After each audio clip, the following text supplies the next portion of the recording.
In the silence of the cemetery, a millionaire freezes when he hears two children's voices calling out to him.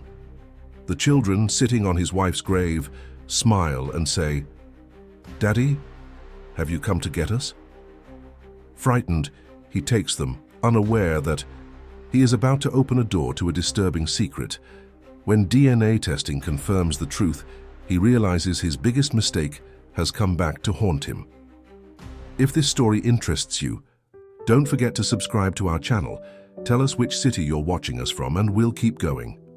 The afternoon sun cast long shadows across the cemetery in the heart of the city.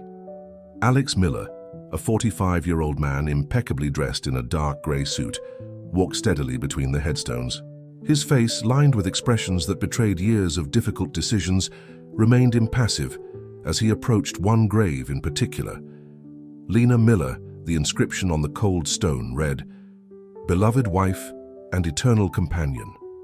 Alex let out a barely perceptible sigh, adjusting his tie with fingers that, for the first time in a long time, trembled slightly. It had been exactly 5 years since Lena had left, leaving a void he had tried to fill with relentless work and unbridled ambition. As CEO of Miller Empreendimentos, one of the largest construction companies in the country, Alex had dedicated himself to expanding the empire he had inherited from his father. In recent years, he had tripled the value of the company, becoming one of the most respected and feared businessmen in the market. His life was a meticulously planned script, every minute calculated to maximize results. As he laid a bouquet of white lilies, Lena's favorite flowers, on the grave, Alex allowed himself a rare moment of vulnerability. "5 years, my love," he murmured, running his fingers over the letters etched into the stone. "It seems like only yesterday that—" His words were interrupted by an unexpected sound. Childish giggles, completely out of place in such a solemn setting, echoed through the cemetery corridors. Alex frowned, irritated by the interruption of his private moment of mourning. He turned, ready to reprimand whoever was disturbing the peace of the place. It was then that he saw them, sitting on Lena's grave, as if it were the most natural place in the world for them to be, were two little girls. They couldn't have been more than 5 or 6 years old.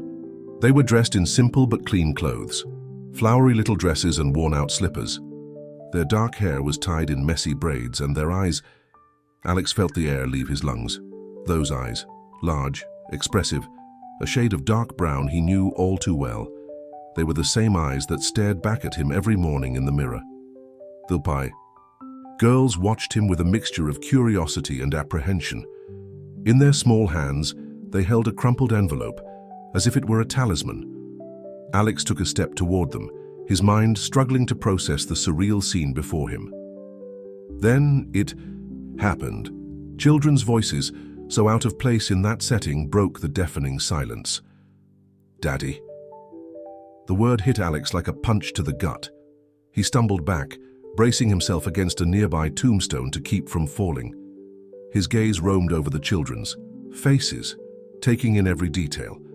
The shape of their chins, the curve of their eyebrows, even the way one of them bit her lower lip nervously.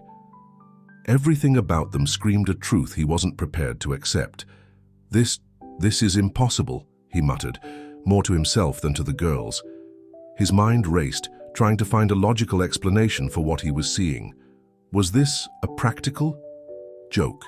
Some kind of trap set by a competitor looking to destabilize him? The girls looked at each other as if seeking courage from each other.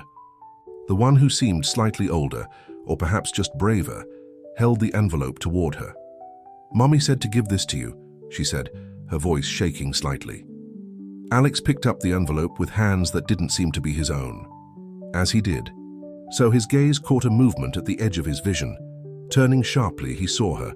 Standing a few feet away, partially hidden behind a cypress tree, was a woman. Her long, dark hair was disheveled, and the deep circles under her eyes contrasted with the paleness of her skin. But Alex recognized her instantly. Isabel. The name exploded in his mind like a long-forgotten time bomb. Isabel Cardona.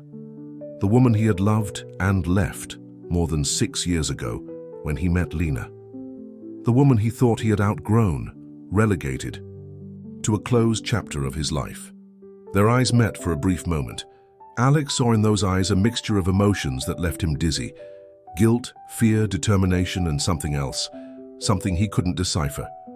Before he could call out to her, ask any questions, Isabel turned and disappeared among the tombstones, leaving behind only the echo of her hurried footsteps.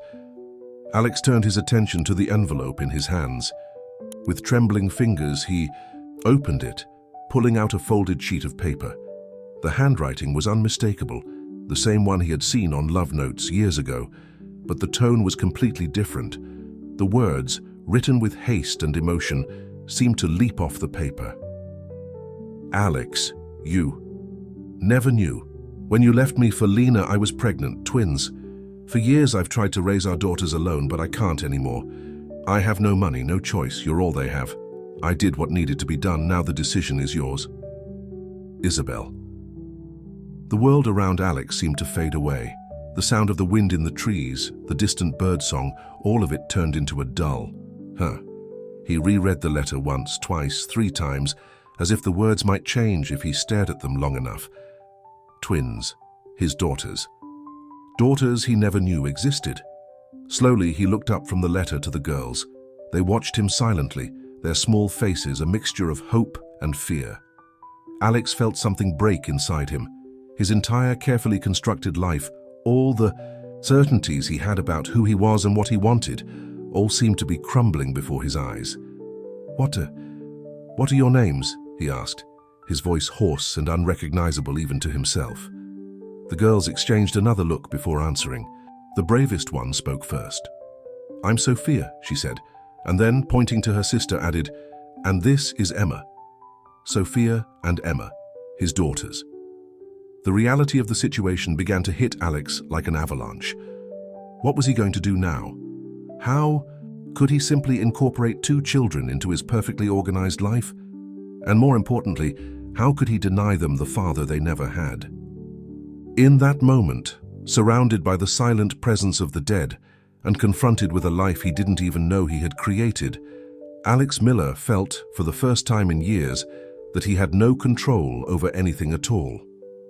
He took a hesitant step toward the girls, extending a trembling hand. Sophia and Emma instinctively recoiled, still uncertain about this stranger who was their father. "It's okay," Alex said, surprised at the softness in his own voice. I'm not going to hurt you." The word sounded strange in his ears. He, who had always been known for his coolness in business, for his ability to make difficult decisions without hesitation, now found himself completely disarmed in front of 2 little girls. Are you hungry?" he asked, desperate for something practical to do, some way to deal with the impossible situation he found himself in. Emma, the quieter of the 2, nodded shyly. It was enough for Alex to make a decision. "Come with me," he said, extending a hand to each of the girls. "Let's get out of here and find something to eat." Hesitantly, Sophia and Emma climbed down from Lena's grave and, after a moment of indecision, took Alex's hands. The contrast between her small hands and his, large and calloused from years of hard work, did not go unnoticed. As they walked out of the cemetery, Alex took one last look at Lena's grave. For a moment he could almost hear her voice, gentle and understanding as it had always been. "Do the right thing, my love." With a lump in his throat, he led the girls to his car, a luxurious black sedan parked near the cemetery gates. As he helped them into the back seat, his mind raced with unanswered questions and decisions that needed to be made. One thing, however, was clear. His carefully planned and controlled life had just changed forever. And as he drove through the city streets with 2 young strangers, his daughters in the back seat, Alex Miller knew he was about to embark on the most challenging and unpredictable journey of his life. Alex's luxurious sedan snaked through the bustling city streets, a dramatic contrast to the whirlwind of emotions unfolding inside. In the back seat, Sophia and Emma gazed out at the city with wide eyes, their small hands clasped together as if seeking mutual comfort in this strange new world. Alex glanced furtively in the rearview mirror, still in disbelief at the situation. His daughters. The word echoed in his mind, a mixture of astonishment and a strange sense of recognition that he couldn't explain. Have you eaten at a restaurant before?" he asked, breaking the tense silence that hung in the car. Sophia, the more talkative of the two, shook her head. "No, sir. Mom always cooks for us at home." The simple answer hit Alex like a punch in the gut. How many things had these girls never experienced? How many moments had he missed? Making up his mind quickly, he made a sharp turn, heading toward one of the city's most elegant neighborhoods. Minutes later, he parked in front of an upscale restaurant known for its refined Italian cuisine. "Come on," he said, opening the car door for the girls. "Let's try something new." Sophia and Emma stepped out hesitantly, their eyes scanning the elegant facade of the establishment with a mixture of fascination and apprehension. Alex felt a pang of guilt as he noticed how their simple dresses contrasted with the luxurious surroundings. Upon entering the restaurant, they were immediately greeted by an impeccably dressed maître d'. "Mr. Miller," he greeted with a polite smile. "What? Pleasure to meet you. Your usual table is—" The man stopped abruptly when he noticed the two girls. His gaze flickered between them and Alex, a silent question hanging in the air. "A table for 3, please," Alex said, his voice taking on the authoritative tone he used in business meetings. "And bring 2 children's menus." The maître nodded quickly, leading them to a discreet table in the corner of the room. Alex helped the girls sit, noting how small and out of place they looked in the leather chairs. "You can order whatever you want," he said, handing them colorful menus. "Don't worry about a thing." Emma, who had barely spoken until then, looked at the menu with wide eyes. Is there ice cream for dessert?" she asked shyly. Alex felt something tighten in his chest. "Of course," he replied, surprising himself with the softness in his own voice. "You can have as much ice cream as you want." As the girls pored over their menus, whispering excitedly to each other, Alex allowed himself a moment to watch them. It was amazing how little gestures, the way Sophia wrinkled her nose in concentration, the way Emma bit her lip in thought, reminded him of himself and of Isabel. Isabel. The name brought with it a wave of conflicting emotions, anger at the lie at the omission of something so crucial, guilt for not having been there, for having moved on without looking back, and an overwhelming confusion about what to do now. Their thoughts were interrupted by the arrival of the waiter. The girls ordered with a mixture of shyness and excitement, their eyes shining at the prospect of dishes they had never tried before. While they waited for their food, Alex tried to start a conversation. "So, are you guys at school?" Sophia nodded energetically. "Yes, we're in 1st grade. The teacher says we're very smart." "That's right," Emma added, her voice still low but with a hint of pride. "We won a reading prize last month." Alex felt an unexpected surge of pride. That's wonderful," he said, surprised by the sincerity in his voice. "Do you guys like reading?" The girls nodded in unison, their faces lighting up. "Mommy always reads us bedtime stories," Sophia explained. "My favorite is The Little Prince." "Mine is Alice in Wonderland," Emma added, gaining confidence. Alex felt a pang of nostalgia. Lena loved children's literature. How many times had she talked about reading to her future children? Children they never had together. The arrival of the food interrupted their melancholy thoughts. The girls' eyes widened at the colorful, artfully arranged dishes. With a little encouragement from Alex, they began to eat, their faces lighting up with each new culinary discovery. Watching them, Alex felt something shift inside him. The initial confusion and shock were beginning to give way to a different feeling, a mix of responsibility and affection. He shook his head, trying to push the thought away. It was too soon for that. "What about your mother?" he asked, trying to keep his voice neutral. Is she okay?" The girls exchanged a quick glance before Sophia answered. "Mommy works a lot," she said, her tone suddenly serious. "Sometimes she comes home really tired and sad." "She cries at night," Emma added softly, "when she thinks we're asleep."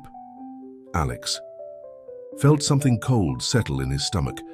The image of Isabel, alone and crying, caring for two children without help, hit him hard. How had things come to this? But she always smiles at us in the morning, Sophia continued, her voice brightening a little. And she makes pancakes on Sundays. Alex nodded, unable to find words. The guilt he had been feeling since reading Isabel's letter seemed to have tripled in size. The rest of lunch passed in a blur of light conversation and culinary discoveries. The girls, encouraged by Alex's welcoming attitude, began to open up more, sharing stories about school, their friends, their lives. When it was time for dessert, Sophia and Emma's eyes lit up with a joy Alex had never seen before. Watching them enjoy their ice cream, he found himself smiling, a gesture he hadn't done so genuinely in a long time. However, as the meal drew to a close, a new worry began to take shape in his mind. What would happen now? He couldn't just return the girls to Isabel and pretend nothing had happened, but he also didn't know how to integrate them into his life. As he paid the bill, Alex made a decision. He needed professional help to deal with this situation, and he knew just the person to do it. Leaving the restaurant, he picked up his cell phone and made a quick call. "Dr. Freeman, this is Alex Miller. I need to schedule an urgent appointment. Yes, today, if possible. It's a family emergency." Hanging up the phone, he turned to the girls who were watching him curiously. "Well, what do you guys think about meeting a friend of mine? He's a really cool doctor who helps people understand their feelings." Sophia and Emma exchanged uncertain looks but nodded. "Great," Alex said, opening the car door for them. "Let's go then." As he drove to Dr. Freeman's office, Alex couldn't help but think about how his life had completely changed. In a matter of hours, from being a successful, lonely executive, he now found himself as, what exactly? A father. The word still sounded foreign to him. Glancing in the rearview mirror, he saw Sophia and Emma dozing in the back seat, their little faces relaxed in post-lunch slumber. Something inside him tightened. No matter what happened next, he knew he could no longer ignore the existence of these two little lives that were somehow a part of him. With a deep sigh, Alex continued driving, his mind full of unanswered questions, and his heart heavy with a mixture of fear and an emotion he wasn't yet ready to name. The future, once so clear and defined, now seemed like a big question mark. But for the first time in a long time, Alex found himself thinking that maybe, just maybe, this uncertainty wasn't all bad. Dr. Freeman's office was located in an elegant building not far from the restaurant where they had eaten lunch. Alex parked the car and for a moment watched the girls sleeping in the back seat. There was a peace on their faces that contrasted sharply with the turmoil of emotions he felt. With a sigh, he gently woke them. "Sophia, Emma, we're here," he said softly, surprising himself with the fatherly tone his voice naturally took on. The girls slowly woke up, rubbing their eyes and looking around curiously. Alex helped them out of the car, noticing how their small hands clung to his as they crossed the busy sidewalk. In the elevator, Emma looked at Alex with wide, questioning eyes. "Is the doctor going to give me an injection?" she asked, a tremor of fear in her voice. Alex felt his heart sink. "No, honey," he replied, the word honey escaping his lips before he could think. "Dr. Freeman is a special kind of doctor. He only talks to people to help them feel better." Sophia, always the curious one, tilted her head. How can a conversation make someone feel better? Alex smiled, impressed by the girl's insight. "Sometimes talking about how we feel can help us understand our emotions better," he explained. "It's like organizing a messy room. When we put everything back in its place, we feel calmer." The girls seemed to ponder this as the elevator reached their desired floor. Alex led them down the hallway to a dark wooden door with a gold plaque. Dr. Victor Freeman, psychologist. Before he could knock, the door opened, revealing a middle-aged man with grey hair and a welcoming smile. "Alex," he greeted, extending his hand. His eyes then fell on the girls, and a look of surprise crossed his face for a brief moment before being replaced by a warm smile. "And who are these young ladies?" Alex made the introductions, his voice betraying a slight tremor. "Dr. Freeman, this is Sophia and Emma. My daughters. The psychologist raised his eyebrows but maintained his professional expression. I see, he said softly. Why don't you all come in? I'm sure we have a lot to talk about. The office was a cozy space with soft-toned walls and a large window that offered a panoramic view of the city. In one corner there was a small table with drawing materials and some toys. Girls, said Dr. Freeman, pointing to the corner, how about you draw a little while I talk to your father? Then, if you like, we can all talk together. Sophia and Emma looked to Alex as if seeking permission. He nodded encouragingly, and the girls headed to the activity table. Once the children were entertained, Dr. Freeman motioned for 2 comfortable armchairs for himself and Alex. Now, he said quietly, why don't you tell me what's going on? Alex took a deep breath and began to recount the surreal events of the past few hours. The visit to the cemetery, the unexpected encounter with the girls, Isabel's letter. It all came out in an almost uninterrupted stream of words. Dr. Freeman listened intently, occasionally asking a question or seeking clarification. It's a very complex situation, the psychologist commented when Alex finished his story. How are you feeling about all of this? Alex ran a hand through his hair, a rare gesture of vulnerability. I don't know, he admitted. Part of me is furious with Isabel for keeping this from me for so long. Another part of me is terrified of the responsibility. And then there's a part of me that looks at these girls and feels something I can't explain. Dr. Freeman nodded understandingly. It's natural to feel overwhelmed by such a shocking revelation. You're dealing not only with the discovery of being a father, but also with years of involuntary absence from these children's lives. What should I do? Alex asked, his voice betraying a desperation he rarely displayed. There is no simple answer, Dr. Freeman replied, calmly. But the first step is to recognize that, regardless of the circumstances, these girls are a part of you now. The question is, what role do you want to play in their lives going forward? Alex glanced at Sophia and Emma, absorbed in their drawings. He saw Sophia chew her lip in concentration, just as he did when he was focused on a complex problem. He noticed Emma tilt her head to the side as she considered her color choices, a gesture so reminiscent of Isabel it almost hurt. I want to do the right thing, he said finally, but I don't know what's right in this situation. Dr. Freeman smiled gently. Right can vary depending on your perspective. What's right for you may not be the same as what's right for the girls or for Isabel. The important thing is to find a balance that considers the well-being of everyone involved. At that moment, Sophia approached holding a drawing. Look, Daddy, she said, holding out the paper. I drew the 3 of us in the park. Alex picked up the drawing with trembling hands. On it were 3 smiling stick figures holding hands. The largest figure, clearly representing him, was in the middle, with Sophia and Emma on either side. Above them, a large yellow sun shone. It's beautiful, Sophia, he said, his voice thick with an emotion he couldn't name. Dr. Freeman watched the interaction with interest. Sophia, he said gently, would you like to tell me about your drawing? The little girl nodded enthusiastically. It's Daddy taking us to the park. I've always wanted to go to a real park, with swings and slides. Mommy said we would go someday, but she's always too busy working. Alex felt like something broke inside him. The simplicity of Sophia's wish, something as basic as going to a park, made him realize how much these girls had been deprived of in their short lives. Well, he said, surprising himself, how about we go to the park after this? Sophia's eyes widened with excitement. Really? Can we go, Daddy? The word Daddy, spoken so naturally and hopefully, struck Alex like a bolt of lightning. He looked to Dr. Freeman as if seeking guidance.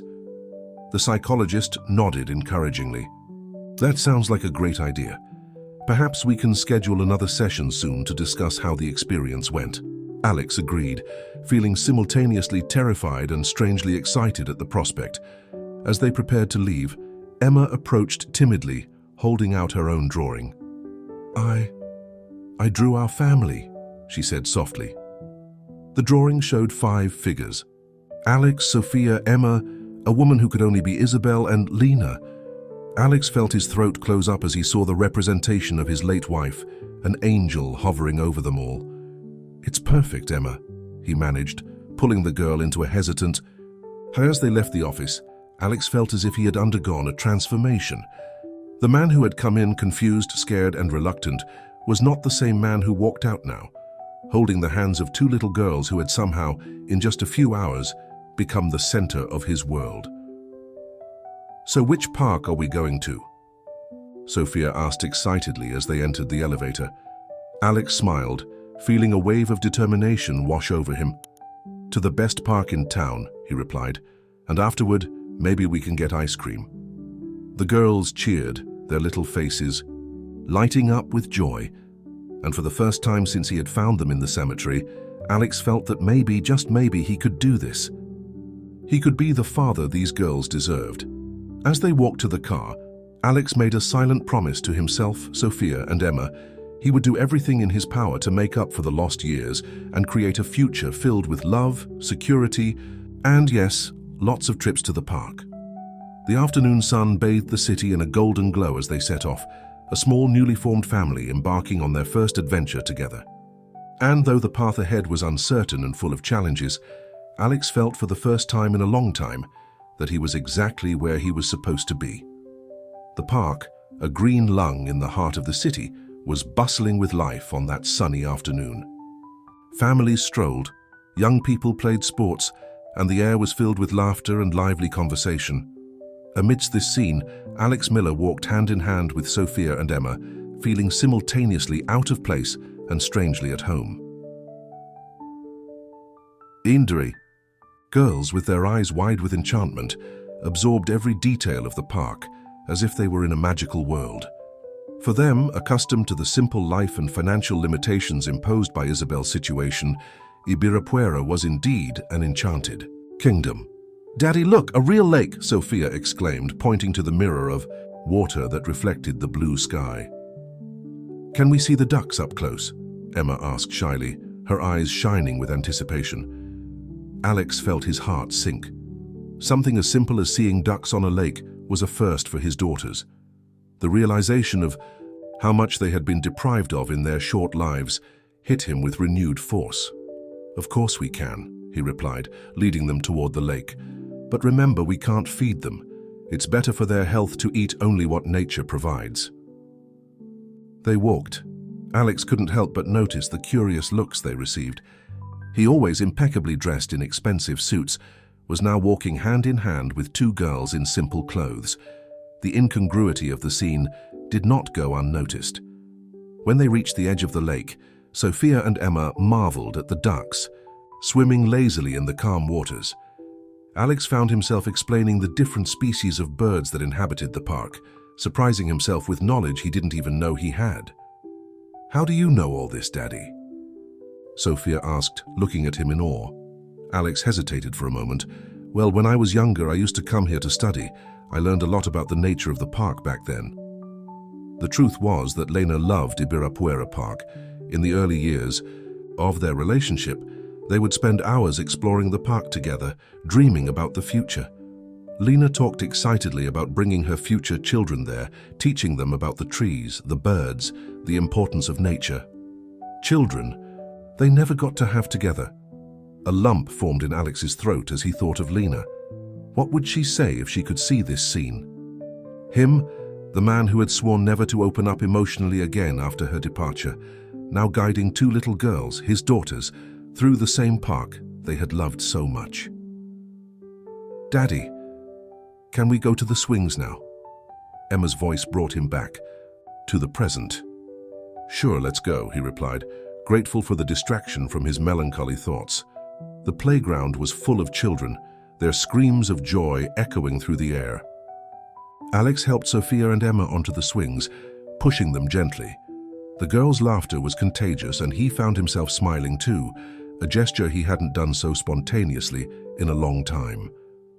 As he watched them play, Alex couldn't help but notice how they interacted with the other children. Sophia, outgoing and talkative, quickly made friends with a group of girls her own age. Emma, more reserved, watched everything with attentive eyes, smiling shyly when a child invited her to play. It was at that moment that the reality of the situation hit him full force. These girls, so different in personality but united by an invisible bond, were part of him. His blood, his responsibility. The enormity of the challenge he faced, integrating these children into his life, being a father when he had never prepared for it, was overwhelming. Lost in his thoughts, Alex barely noticed a woman approaching until she spoke. "First time at the park with the girls?" He turned, finding himself face to face with a middle-aged woman, her smile gentle and understanding. Is it that obvious?" he asked, suddenly feeling vulnerable. The woman laughed softly. "A little. You've got that first-time father look on your face, half scared, half amazed. Don't worry, we've all been there." Alex felt a surge of gratitude for this understanding stranger. "It's all so new," he admitted. "Sometimes I wonder if I'm doing the right thing." "The fact that you care already shows that you are on the right path," she replied. "Being a father doesn't come with a manual. It's about learning by doing, day after day. The important thing is to be present and love unconditionally." The woman's words resonated deeply with Alex. To love unconditionally. It was something he thought he had forgotten how to do after Lena left. And now here he was, feeling his heart expand in ways he no longer believed possible. "Thank you," he said sincerely. "I really needed to hear that." The woman smiled once more before walking away to call her own son. Alex turned his attention to Sophia and Emma, who were now running towards him. Daddy, can we have ice cream now?" Sophia asked, her eyes shining with anticipation. "Please," Emma added, her voice soft but equally anxious. Alex smiled, feeling a wave of affection wash over him. "Of course we can. Let's find the best ice cream in the park." As they walked toward the ice cream stand, Alex reflected on how much his life had changed in just one day. From being a lonely executive focused solely on business, he now found himself completely absorbed in his role as a father. The ice cream vendor smiled as he saw the little family approaching. "What's it going to be for the princesses?" he asked, cheerfully. Sophia ordered chocolate with extra frosting, while Emma opted for strawberry. Alex, on impulse, ordered vanilla, Lena's favorite flavor. Sitting on a nearby bench, enjoying their ice cream, Alex watched the girls with a mixture of love and apprehension. The future was uncertain. There were so many issues to be resolved, so many challenges to be faced. How would he integrate the girls into his life? How would he deal with Isabel? How would he balance his career with the demands of fatherhood?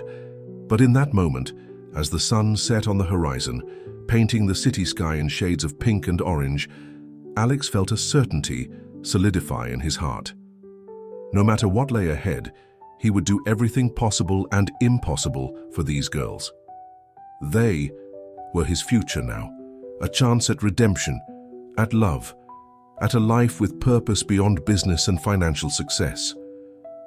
"Daddy?" Emma's voice brought him back to the present. "That was the best day of my life."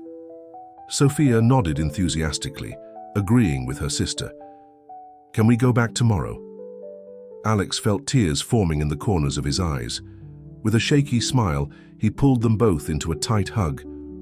"Of course we can, my little ones. We'll come back as often as you want." As dusk fell over the city, Alex Miller made a silent promise to himself and his newfound daughters. He would be the father they deserved, the man Lena had always believed he could be. The road ahead would be difficult, full of obstacles and uncertainty, but for the first time in years, Alex felt truly alive, truly whole. With Sophia and Emma holding hands, he stood ready to face whatever the future held. The journey was just beginning, but with the love of these two girls lighting his way, Alex knew he would find the strength to overcome any challenge. Together, they walked towards the car, leaving behind the park that had been the scene of so many emotions and discoveries. The day was coming to an end, but for Alex, Sophia, and Emma, it was just the beginning of a new life, full of possibilities, love, and above all, hope. The next morning dawned with a different clarity for Alex Miller. The sunlight filtering through the curtains of his penthouse apartment seemed brighter, more vivid. He rose from his king-size bed, feeling strangely rested despite the restless night he had had. After the walk in the park, Alex had taken Sophia and Emma back to Isabel's house. The goodbye had been painful, with the girls begging to stay with him. He promised he would see them soon, but the truth was he wasn't sure how to proceed. The conversation with Isabel had been tense, full of pent-up emotions and unanswered questions.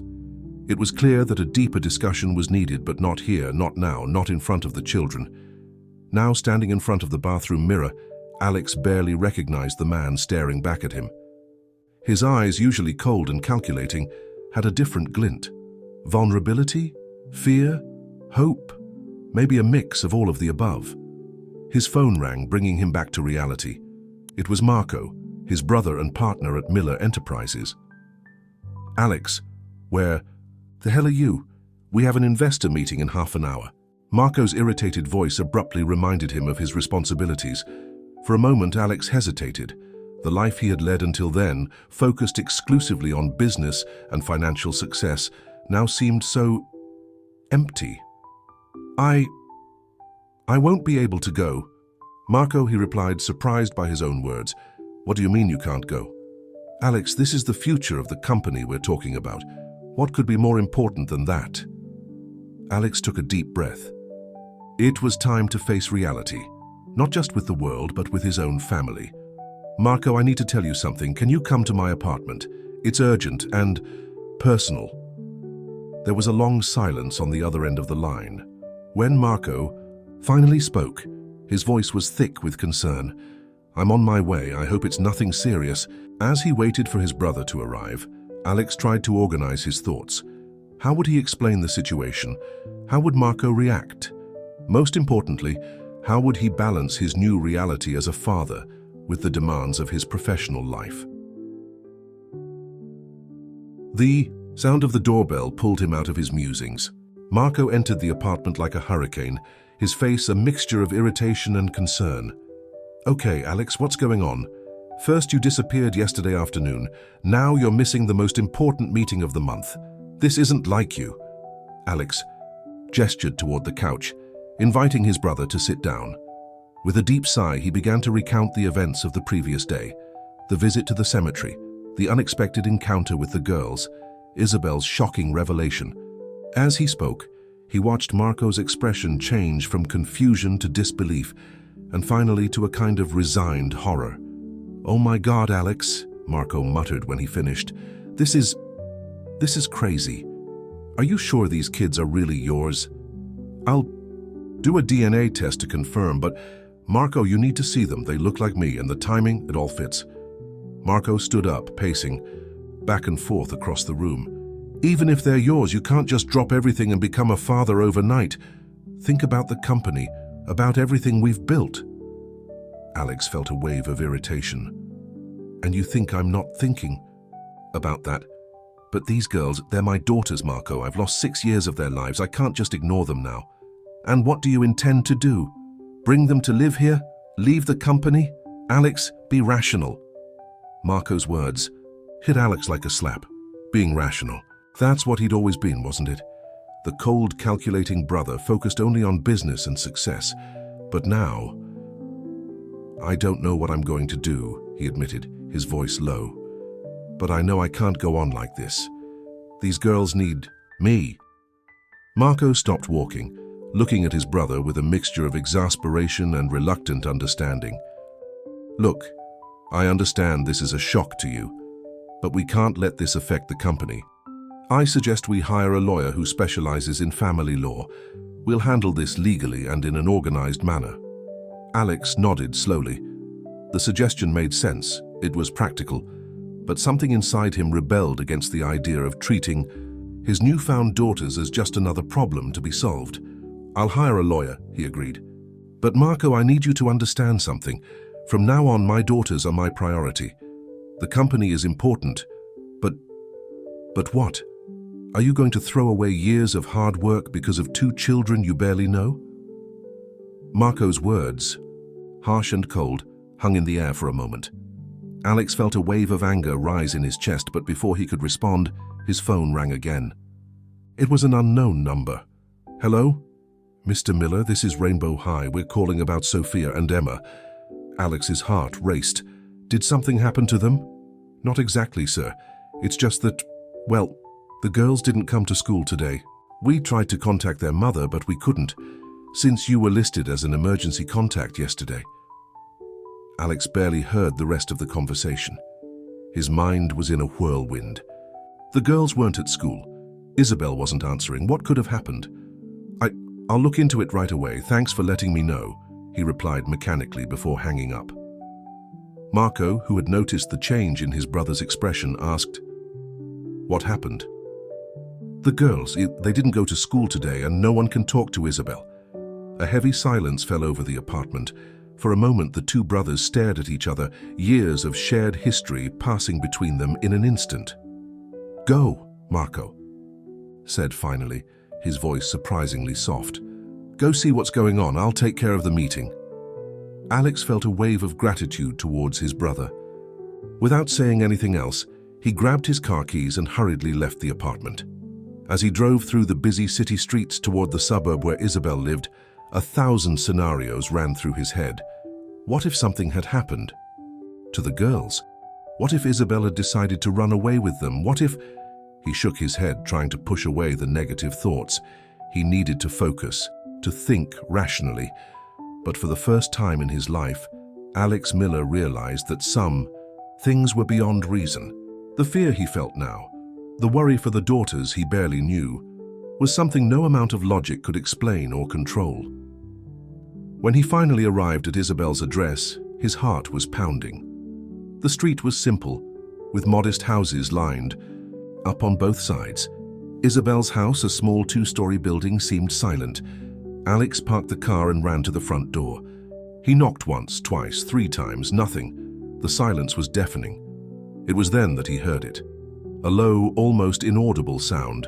It came from inside the house. It sounded like crying. Without thinking twice, Alex tested the doorknob. To his surprise, the door opened. The interior of the house was simple but welcoming. Photos of Sophia and Emma decorated the walls. Toys scattered on the floor told the story of a childhood lived with love, despite the difficulties. The sound of crying grew louder. It was coming from upstairs. With his heart in his throat, Alex walked upstairs. The door to the master bedroom was ajar. He pushed it open gently. The scene he found left him paralyzed. Isabel was sitting on the floor, leaning against the bed. With Sophia and Emma in her arms, the 3 of them were crying silently. At the sound of the door opening, Isabel looked up. Her face was pale, streaked with tears and something else. "Fear? Alex?" she whispered, her voice shaking. I'm so sorry. I didn't know what to do." The girls, upon seeing Alex, broke free from their mother's embrace and ran to him. "Daddy!" they shouted in unison, clinging to his legs. Alex hugged them instinctively, his eyes still fixed on Isabel. There was something terribly wrong. "What happened, Isabel?" he asked, trying to keep his voice calm despite the whirlwind of emotions that consumed him. Isabel stood up slowly, her legs barely holding her up. She picked up a crumpled piece of paper from the bed and handed it to Alex. With one hand still wrapped around the girls, he picked up the paper and unfolded it. It was a medical diagnosis. The words leapt off the page, cold and merciless. Breast cancer, advanced stage, poor prognosis. Alex felt the world spin around him. The implications of that diagnosis hit him full force. Isabel was sick, seriously sick, and the girls. He looked at Sophia and Emma, who were both staring at him with eyes filled with tears and confusion. Then he turned his gaze to Isabel, truly seeing her for the first time in years. The woman he had left behind. The woman who had raised his daughters alone. The woman who now faced the most terrible of battles. At that moment, Alex Miller knew his life had changed forever. There was no going back. The choices he made from that moment on would define not only his future, but the future of Sophia, Emma, and yes, Isabel as well. With a deep sigh, he stepped forward, still hugging the girls. "Isabel," he said, his voice steady despite the whirlwind of emotions, "we'll get through this together, all of you." You're not alone anymore." And so in the simple room of a suburban home, a new family began to form, united by adversity, by fear, and above all, by a love that transcended the past and looked courageously towards the uncertain future. The next few days passed in a blur of frenetic activity for Alex. The discovery of Isabel's illness had set off a chain of events that forced him to reevaluate every aspect of his life. The first order of business was to ensure that Isabel received the best possible treatment. Alex used all his influence and resources to secure appointments with the best oncologists in the country. Dr. Clara Freeman, a renowned breast cancer specialist, took on the case personally after a direct request from Alex. "The case is serious, Mr. Miller," Dr. Freeman explained during a private consultation, "but it is not hopeless. With proper and intensive treatment, Isabel has a chance." Alex nodded gravely. "Do whatever it takes, doctor. Money is no object." As Isabel began her battle with cancer, Alex found himself navigating the uncharted waters of full-time fatherhood. With Isabel frequently hospitalized for chemotherapy, he took on the responsibility of caring for Sophia and Emma. His apartment, once a sanctuary of minimalism and order, quickly turned into a colorful chaos of toys, children's books, and drawings stuck to the refrigerator. Alex hired an experienced nanny, Marina, to help with the day-to-day care, but made sure to be present as much as possible. The first few weeks were an emotional roller coaster. There were moments of pure joy, like when he got to help Emma with her math homework, or when Sophia surprised him with a spontaneous hug after he came home late from work. But there were also challenges: crying jags in the middle of the night, tantrums at the grocery store, and the constant feeling that he was always one step behind, always improvising. One particularly difficult night, after putting the girls to bed, Alex found himself sitting on the couch, head in his hands, fighting a wave of despair. Then his phone vibrated. It was a text from Marco. "How are you holding up, brother? Need some help?" The offer of support, so simple and direct, was enough to break down Alex's last barriers. Before he knew it, he was crying silently, years of pent-up emotions finally finding an outlet. After a few minutes, he composed himself enough to respond. "It's been harder than I thought it would be, but it's also been more rewarding. I think I finally understand what Dad meant about the true riches in life." Marco's reply came quickly. "He would be proud of you, Alex. And so am I. Shall we have lunch tomorrow? The girls can come. It's time for Uncle Marco to meet his nieces."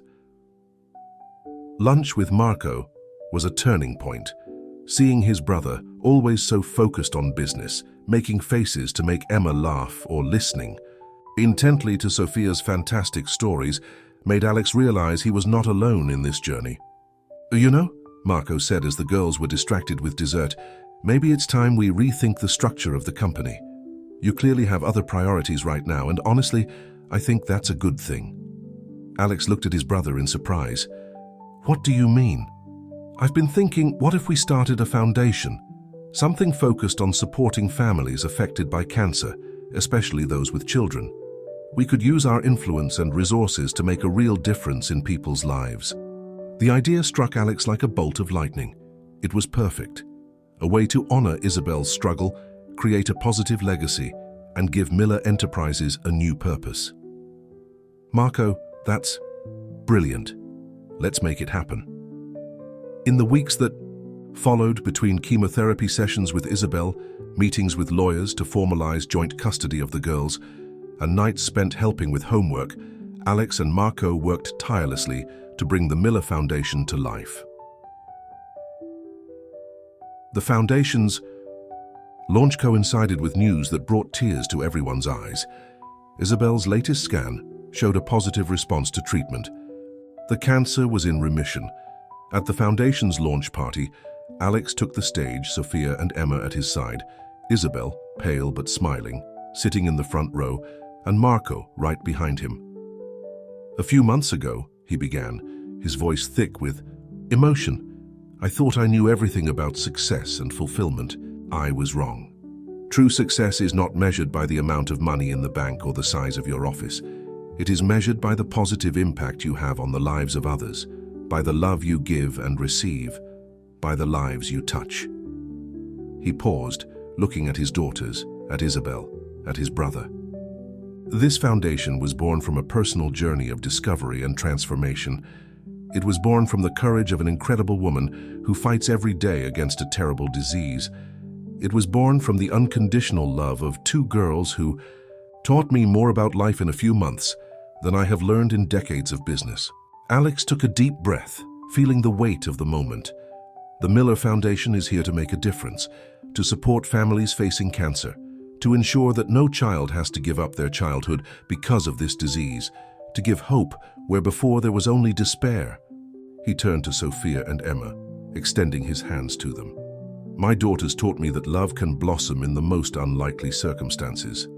That family is not just blood, but choice, and that every day is an opportunity to be better, to make a difference. The girls smiled at him, their eyes shining with pride and love. Alex felt his heart expand in ways he never imagined possible. Today, he concluded, we are not just laying a foundation, we are declaring our commitment to a better future. A future where love, compassion, and solidarity triumph over disease and fear. A future we will build together, one day at a time. As the audience applauded, Alex hugged his daughters, his eyes meeting Isabel's in the front row. In that moment, he knew that no matter what the future held, they would face it together, as a family. And so in the heart of the city, a new story began to be written, a story of redemption, of unexpected love, and of the incredible capacity of human beings to reinvent themselves in the face of adversity. For Alex Miller, the man who once thought success could be measured only in numbers, a new definition of wealth had been discovered, and it was more valuable than any fortune he had ever imagined. The months following the launch of the Miller Foundation were a roller coaster of emotions and challenges for Alex and his newly formed family. Adjusting to their new reality was not easy, but each small victory was celebrated as a monumental triumph. Isabel continued her fight against cancer with fierce determination. The chemotherapy sessions were grueling, but she faced each one with a brave smile, especially when Sophia and Emma were around. Alex made sure to be present at every appointment, every scan, offering silent support and strength when Isabel needed it most. One afternoon, after a particularly difficult session, Isabel held Alex's hand as they waited for the results of a new test. "You know," she said, her voice weak but determined, "I never imagined we'd be here like this, after all." Alex squeezed her hand gently. "Me neither, but I'm grateful we are." Isabel smiled weakly. "The girls, they're so happy. You've been a wonderful father, Alex." "I'm just trying to make up for lost time," he replied, feeling a pang of guilt. "They're amazing, Isabel. You did an incredible job raising them all by yourself." "I'm not alone anymore," Isabel said, her eyes filling with tears, "and neither are they." The moment was interrupted by the arrival of Dr. Freeman, her face unreadable as she held up the test results. "Isabel, Alex," she began, "I have good news. The tumor has continued to shrink. The response to treatment is better than we expected." The wave of relief that swept through the room was almost palpable. Alex and Isabel hugged each other, crying and laughing at the same time. It was another step in the right direction, another battle won in the war against cancer. Meanwhile, at the Miller Foundation, the first projects were beginning to take shape. Marco had dedicated himself body and soul to the cause, surprising everyone with his passion and commitment. One afternoon, as they reviewed plans for a new support center for families affected by cancer, Marco turned to Alex with a smile. "You know, brother, I think I finally understand what you meant about the true riches in life." Alex raised an eyebrow, curious. "What do you mean?" Marco gestured to the papers spread out on the table. "This, what we're doing here, helping people, making a difference. It's more rewarding than closing any million-dollar deal." Alex smiled, feeling a surge of pride for his brother. "Welcome to the club, Marco." Life at home was also undergoing transformations. Alex's apartment, once so impersonal and cold, was now bursting with life and color.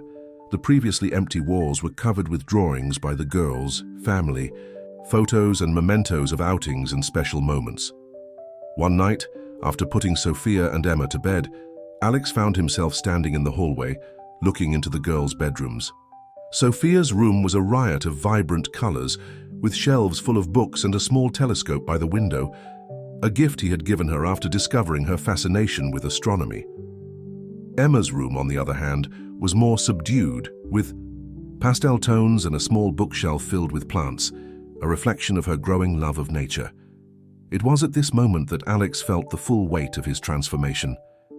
Just a year ago, his life revolved around financial reports and business meetings. Now his world was defined by his daughter's smiles, by the small daily achievements, by Isabel's courageous fight. His thoughts were interrupted by a small noise coming from Emma's room. Concerned, he quietly entered, finding the little girl sitting on the bed hugging her favorite teddy bear. "Hey, princess," he whispered, sitting on the edge of the bed. "Can't sleep?" Emma shook her head, her big brown eyes full of worry. "Daddy," she began hesitantly, "Mommy's going to be okay, isn't she?" Alex felt his heart clench. He pulled Emma into a tight hug, kissing the top of her head. "Your mother is the strongest person I know, Bea," he replied softly. "She's fighting with all her might, and we're here to help her. We have to be hopeful and send her lots of positive energy, okay?" Emma nodded against his chest. "I pray for her every night," the girl confessed. "That's wonderful, honey," Alex said, feeling a surge of love and pride. "I'm sure that helps Mom a lot." They stayed like that for a while, hugging each other in silence. When Alex finally put Emma back to bed, she was already almost asleep. "Daddy?" she murmured, her eyes heavy with sleep. "Yes, princess. I love you." 3 simple words, but they hit Alex with the force of a tsunami. He felt tears form in his eyes. "I love you too, my little one, more than you can imagine." Quietly leaving the room, Alex leaned against the hallway wall, letting the tears flow freely. They were tears of joy, of fear, of gratitude, of love. All the emotions he had repressed for so long, now finding an outlet. That night, as he lay in bed, Alex reflected on the incredible journey his life had become. The challenges were many: Isabel's illness, the demands of fatherhood, balancing work and family. But for the first time in years, he felt truly alive. The future was still uncertain. Isabel's cancer, although responding well to treatment, still loomed large over them all. Family dynamics continued to evolve, with everyone learning to navigate their new roles. The Miller Foundation was just beginning its mission to make a difference.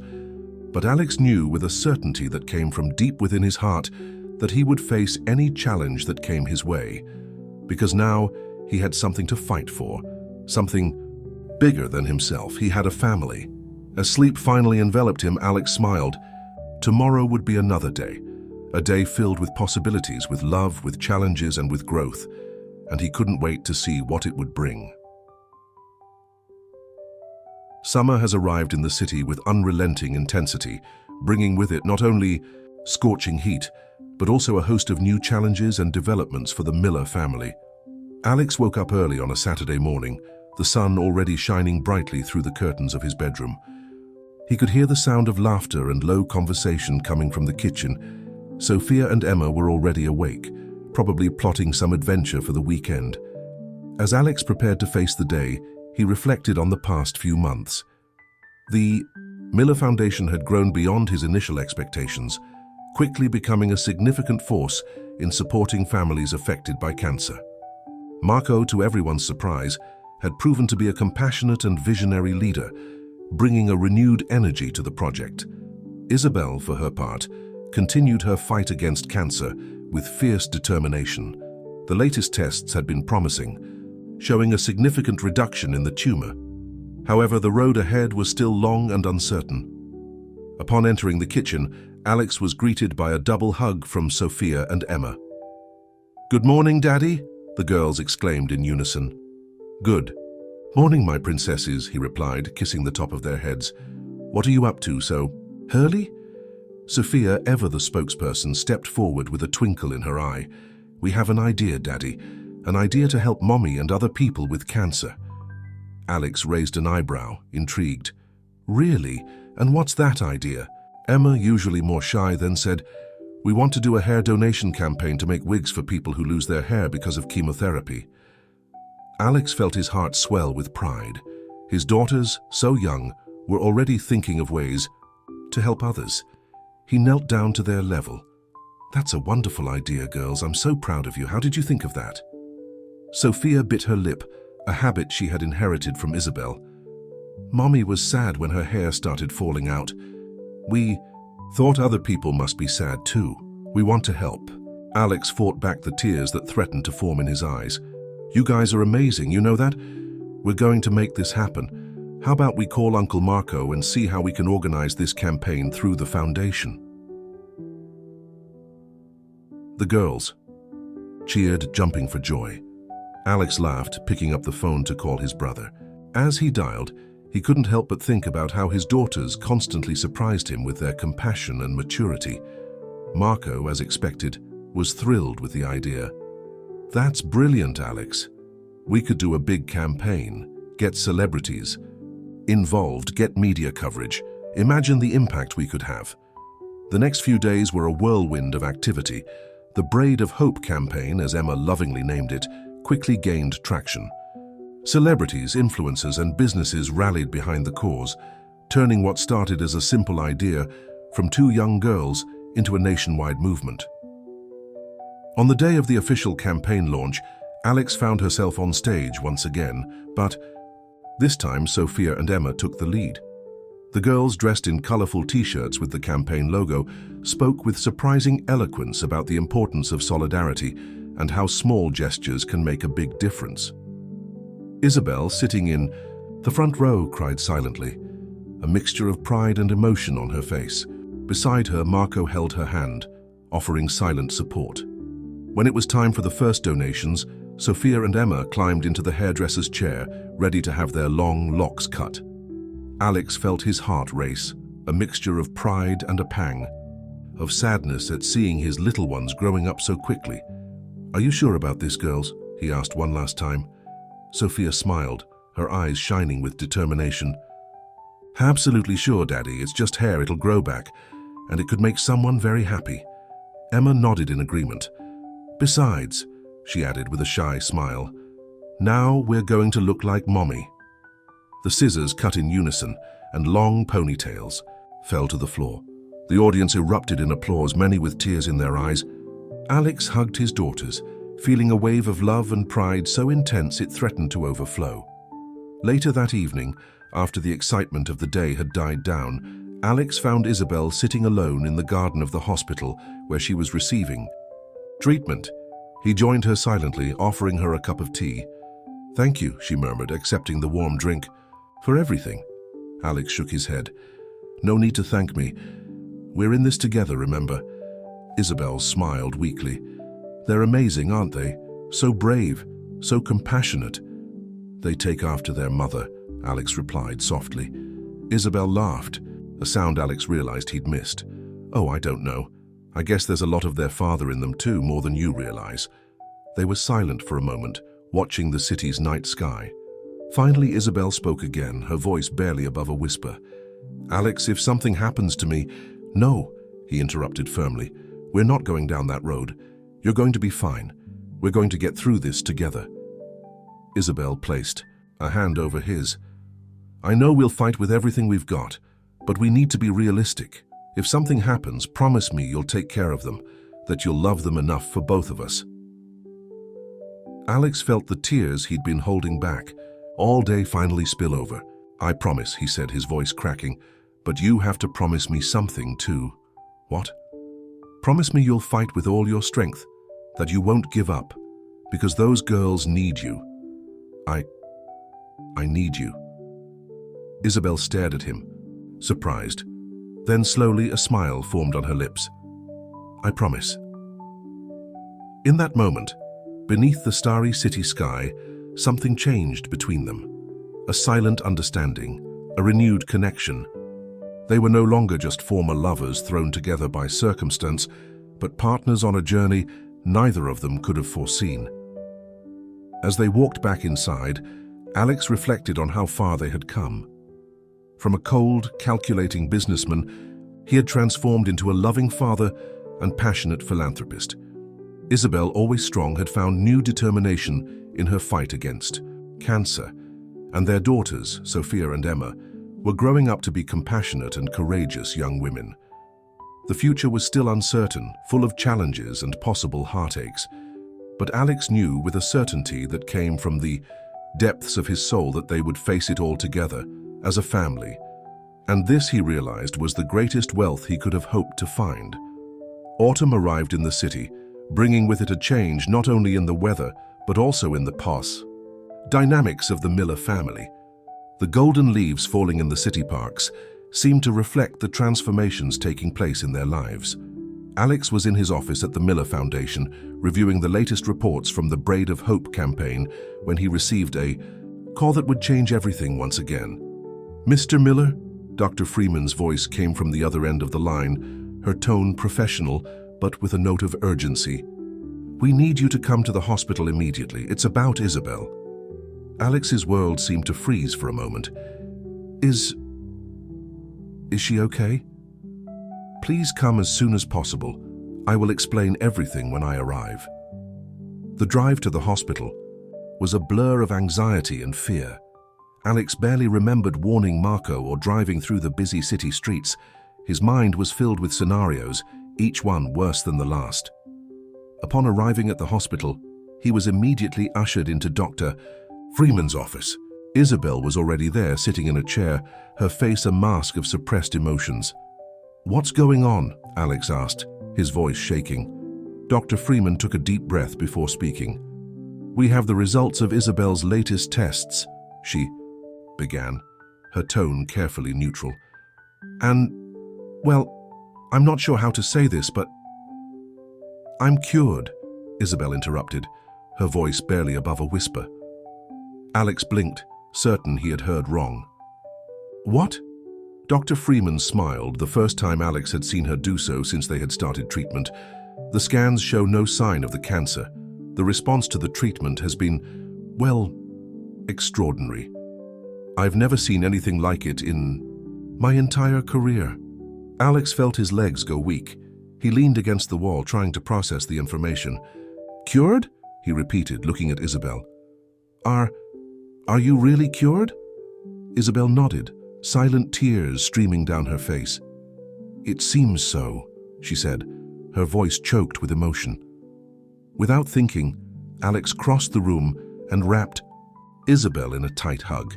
They stayed like that for a long moment, crying and laughing at the same time, the reality of the news finally setting in.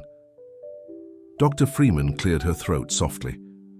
"Of course, we'll still need to do regular monitoring over the next few years, but for now we can say with confidence that Isabel is in complete remission." The next few hours passed in a whirlwind of emotions. Calls were made, tears were shed, and plans began to be made. But above all, there was an overwhelming sense of gratitude and hope. When the time finally came to tell the girls, Alex and Isabel decided to do it together. They picked them up from school and took them to Ibirapuera Park, the place that had become a refuge for the family in recent months. Sitting on a bench by the lake with Sophia and Emma between them, Alex and Isabel exchanged a look before Isabel began to speak. "Girls," she said softly, "Mommy has some very important news to share with you." Sophia and Emma looked at her with wide eyes, a mixture of curiosity and apprehension on their young faces. "The doctors ran some tests on Mom," Isabel continued, her voice shaking slightly, "and they found that the cancer was gone." There was a moment of absolute silence as the girls processed this information.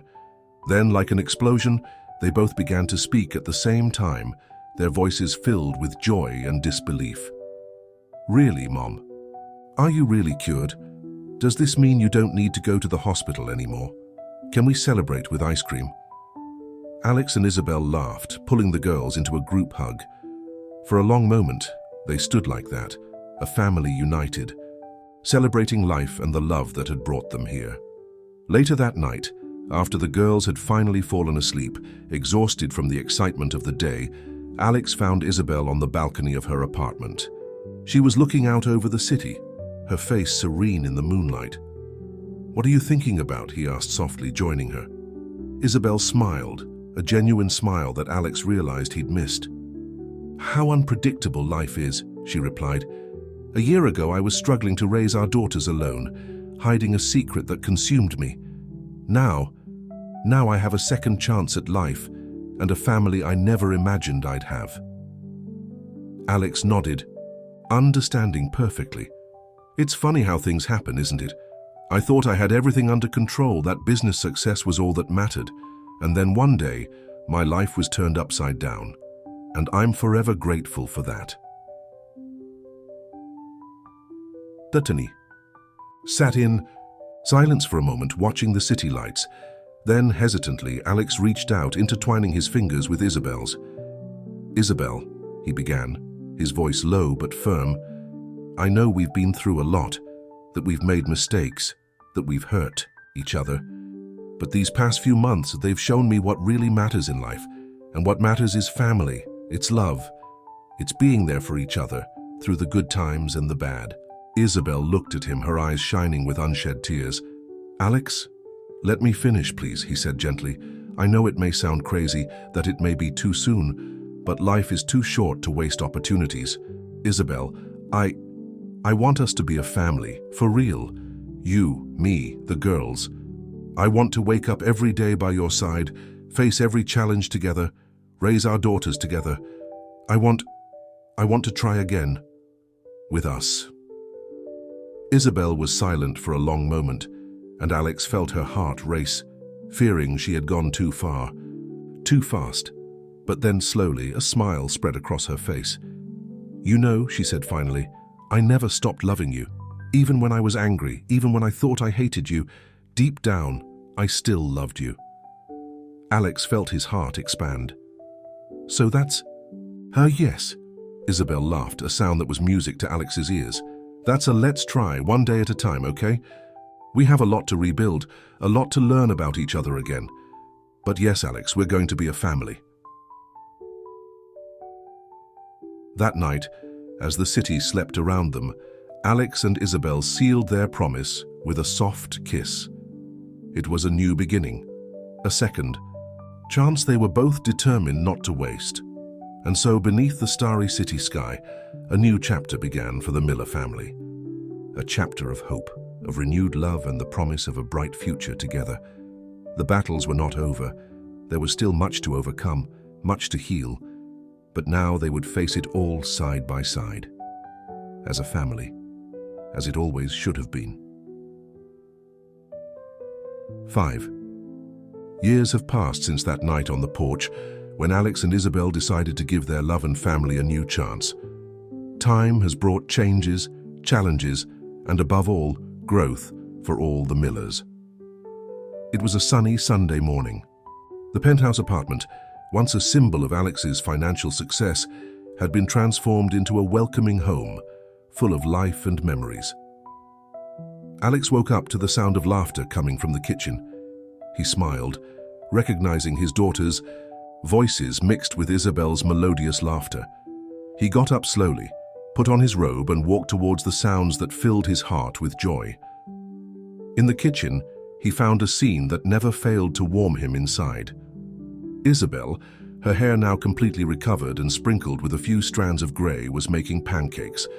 Sophia, now 14, helped mix the batter, while Emma, 13, carefully set the table. "Good morning, family," Alex said, walking into the kitchen. "Daddy," the girls exclaimed in unison, running to hug him. Isabel turned from the stove, a radiant smile on her face. "Good morning, love. We thought you needed a little more sleep after your busy week at the foundation." Alex hugged his daughters and then approached Isabel, giving her a soft kiss. "Thank you. But I wouldn't want to miss our Sunday breakfast for anything in the world." The past 5 years had not been easy, but they had been incredibly rewarding. The Miller Foundation had grown exponentially, becoming one of the largest organizations supporting families affected by cancer in Brazil. Marco continued to lead the day-to-day operations, allowing Alex to balance his work with his family life. Isabel, cancer-free, had resumed her career as a teacher, but now with a new purpose. She worked part-time at the foundation, developing educational programs for children undergoing cancer treatment. Sophia and Emma had blossomed, each in their own way. Sophia, always curious and determined, was already talking about pursuing a career in medicine, inspired by her mother's struggle. Emma, more introspective, had discovered a talent for writing and dreamed of telling stories that could touch and inspire others.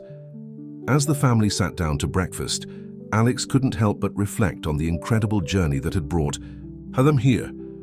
"So," Isabel began, serving the pancakes, "is everyone ready for the big day tomorrow?" Tomorrow, the 5th anniversary of Isabel's complete remission, a milestone they had decided to celebrate, not only as a family, but with the entire community that had supported them over the years. "I can't wait," Sophia exclaimed. "The bone marrow drive we organized at school will have its results, announced tomorrow too." Emma nodded, her eyes shining. "And I'm going to read the poem I wrote about our family journey. I'm a little nervous, but Mommy said it'll be okay." "It'll be more than fine," Isabel assured, stroking her daughter's hair. "It'll be perfect." Alex watched the interaction with a heavy heart.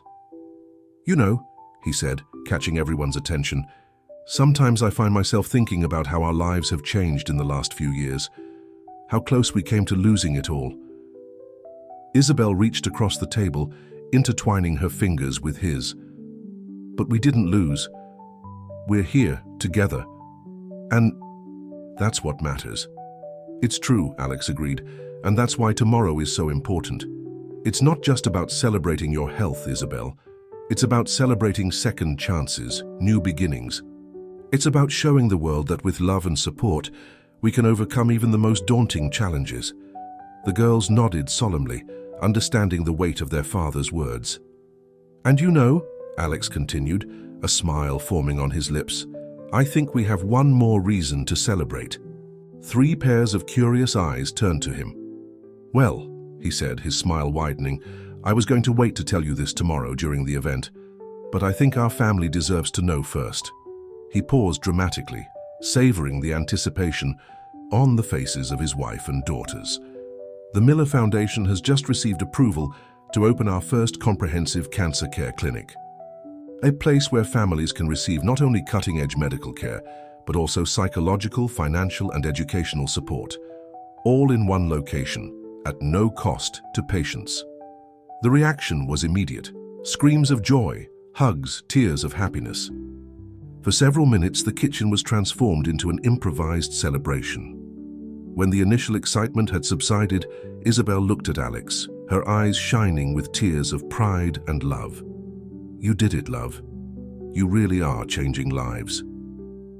Alex shook his head, pulling his family into a group hug. "No, Isabel, we did it. All of us.